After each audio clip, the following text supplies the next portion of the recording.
When it rains, it pours for the traders, right? I think this week was a big one with regards to what Netflix kind of just launched. They sort of announced a partnership with the Amazon DSP, which means that starting from next month Q4, next month, advertisers using the Amazon DSP will be able to buy Netflix inventory directly kind of from it.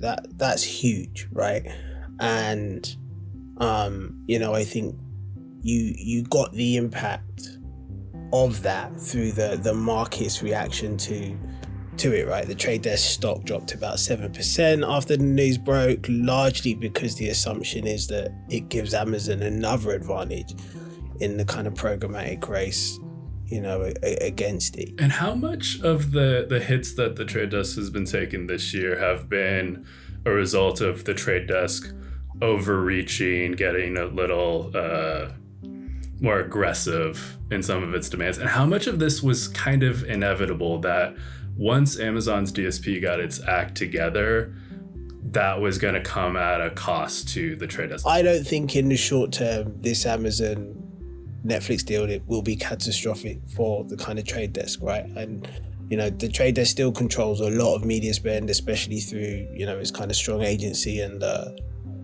brand partnerships. That said, longer term, the threat is real, right? The Trade Desk has built its business on premium inventory and pricing power, and yet Amazon especially can kind of offer access to the same kind of inventory sources at a lower cost and with better targeting, arguably. And then you are starting to see some cracks, right? We just saw the Walmart and this exclusive DSP relationship with the Trade Desk.